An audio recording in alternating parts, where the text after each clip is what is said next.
rondone oleh pelawane kan. Ikhlas itu adalah tidak senang ketika dipuji dan tidak sakit hati ketika dicaci.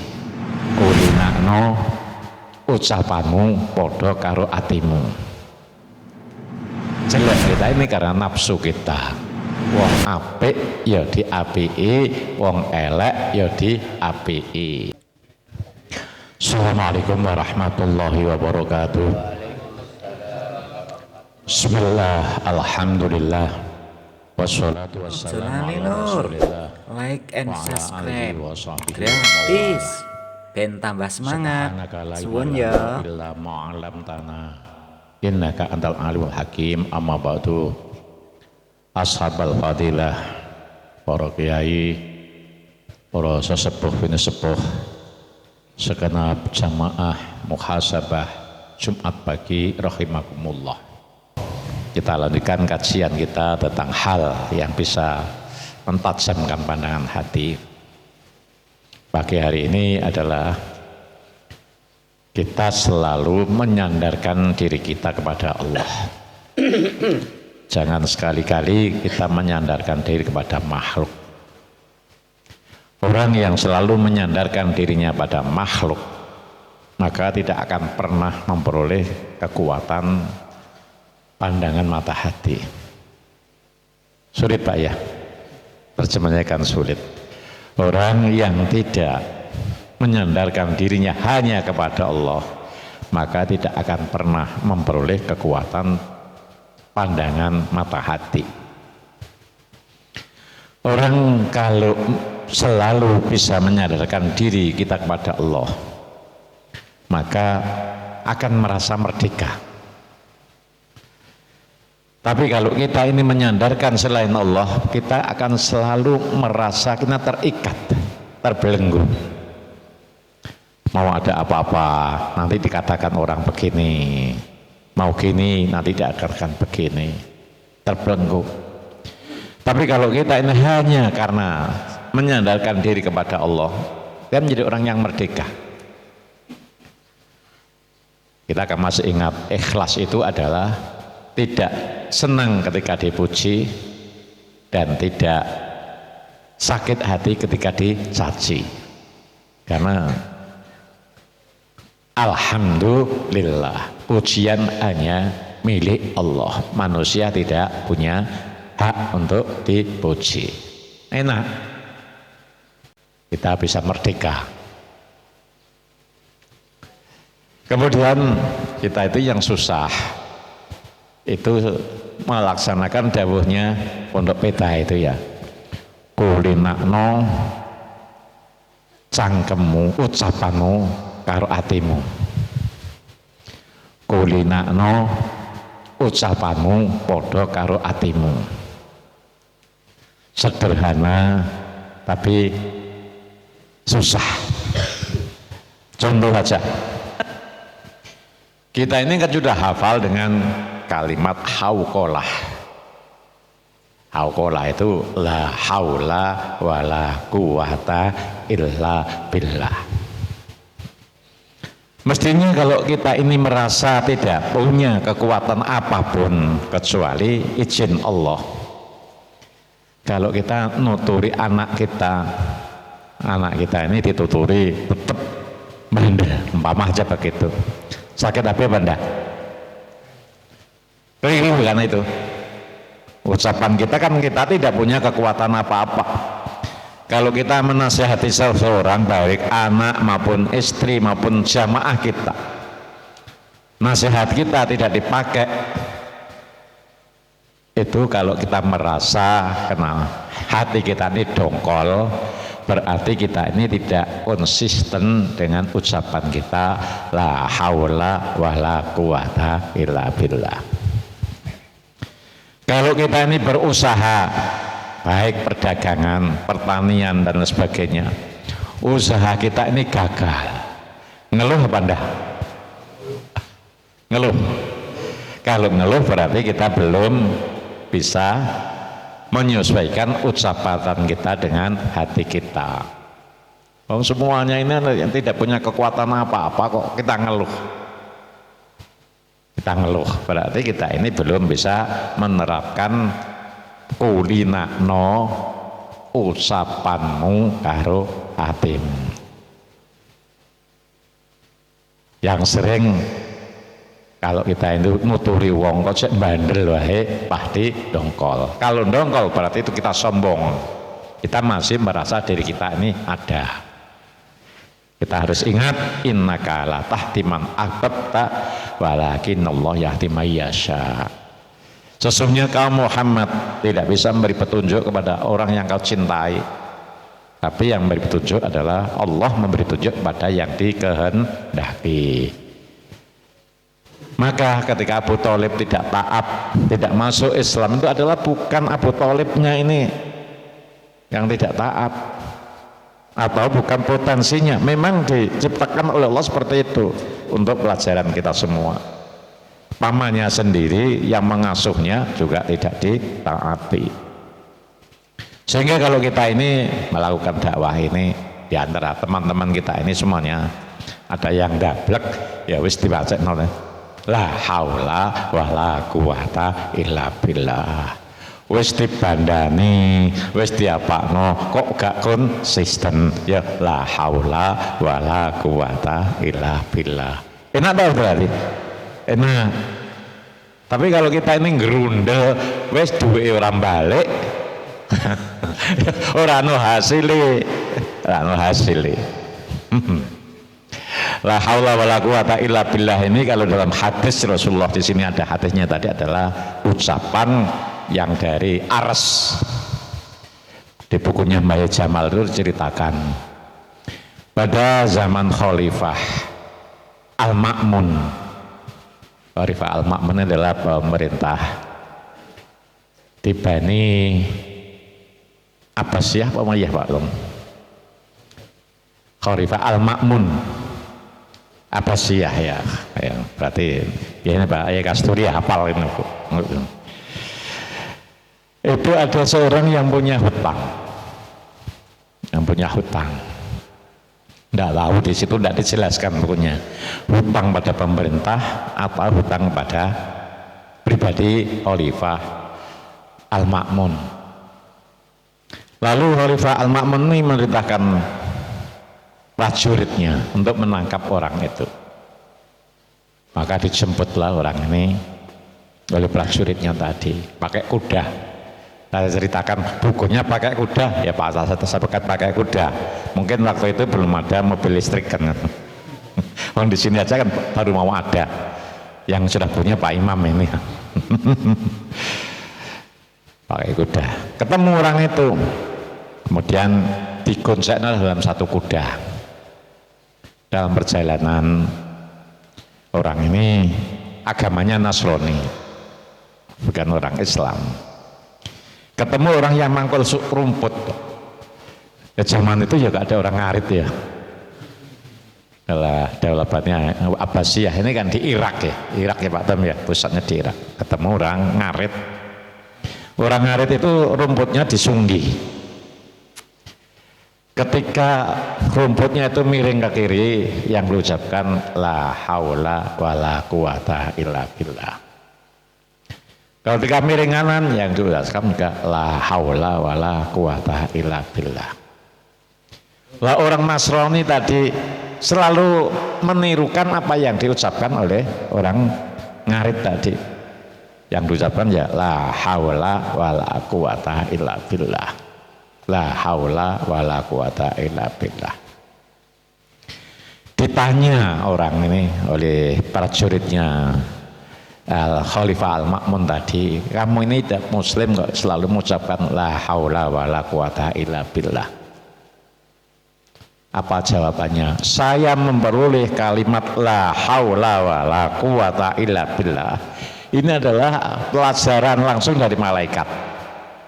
Di orang Kristen juga percaya dengan malaikat, Lah ceritanya bagaimana? Kok bisa memperoleh pelajaran la haula wala quwata illa billah dari malaikat? Paman saya itu punya putri, katanya orang Nasrani tadi.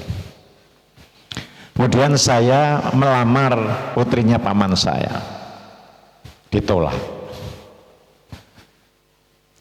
Ya ditolak ya, ditolak ya ditolak. Tidak disebutkan kenapa kok ditolak, karena miskin, tidak ada begitu. Kenapa ditolak? Karena tidak ganteng, tidak ada begitu. Ditolak. Kemudian oleh paman saya, anaknya ini dijodohkan dengan orang lain. Ketika dijodohkan hari ini, itu paginya suaminya itu meninggal dunia. Ya kesempatan ora oleh rondone oleh perawane kan. Kekuali ya. Iya. Ora oleh perawane oleh rondone gak apa-apa. Diramal lagi. Dilamar lagi. Ditolak lagi. Dan diakadkan lagi dengan orang lain. Dan itu hari berikutnya suaminya mati lagi. Yang ketiga juga begitu, dilamar lagi kok dapet temen bocahnya ya. Untuk dapet dilamar lagi. Iya, dilamar lagi ditolak lagi. Mati, akhirnya mati. Karena sudah 3 kali punya suami ditolak dan mati, maka yang keempat kalinya ini baru diterima. Lamar yang keempat kalinya diterima. Kemudian ketika sudah akad nikah, malam masuk kamar. Apa yang ditemui? Di sana ketemu jin. Kok berani-beraninya kamu mau nikah ini? Jangan-jangan atau kamu tidak takut pendahulunya yang 3-tiganya sudah mati? Itu dijawab, ya coba-coba kan gitu ya, coba. Kalau kamu ingin selamat, ini kuncinya 1. Perempuan ini kalau siang jadi istrimu, tapi kalau malam jadi istriku. Jadi kegantian itu oleh jin tadi. Dan ternyata hal semacam ini jadi ya, ada ya. Ini kan kisah real. Zaman Khalifah Ma'mun ini kan kisah real, bukan sinetron, kisah real. Akhirnya ini setuju, enggak apa-apa. Saya menjadi suaminya ketika siang, kalau malam menjadi suamimu. Itu berjalan. Akhirnya sampai ke beberapa hari selamat, enggak mati. Ya mati. Pada satu saat ini yang jin tadi menyampaikan kepada suaminya tadi, orang Kristen tadi, ini saatnya saya ini harus terbang ke langit untuk mencari info-info berita langit. Kita kan sering mendengarkan kalau ilmunya dukun itu adalah hasil curiannya setan ke langit. Dan kalau kita waktu kecil itu kan kalau ada bintang mencolot itu ya, iya, oleh orang tua kan dikatakan itu adalah katanya malaikat melempar setan yang mau mencuri berita di langit. Betul, waktu itu harinya dia harus mencari berita dari langit. Kemudian diajak ini rukun nih Pak, soalnya sudah ada kesepakatan rukun. Diajak. Ketika mau terbang, itu jin tadi berubah menjadi unta. Jadi tasawur ya, tasawur menjelma menjadi unta. Kemudian orang Yahudi tadi naik, orang Nasrani tadi naik bareng dengan jin tadi ke langit. Setelah sampai ke langit, itu dengar suaranya malaikat mengucapkan la haula wala quwata illa billahil azim. Ketika dengar ini, setan itu jatuh. Orang Nasrani tidak sadar jatuh itu di mana. Tahu-tahu sudah ada satu tempat, dia itu jatuh dengan yang ditumpaki tadi di bawah. Kemudian karena itu sudah waktunya siang, sudah gilirannya dia harus pulang. Pejamkan matamu, nanti akan ketemu ke tempat asalmu. Maka orang Nasrani tadi memejamkan matanya, tahu-tahu melek sudah di tempatnya. Siapa yang pernah jalan-jalan dengan jin seperti ini? Kepingin? Enggak. Kenapa takut tuh Arzak?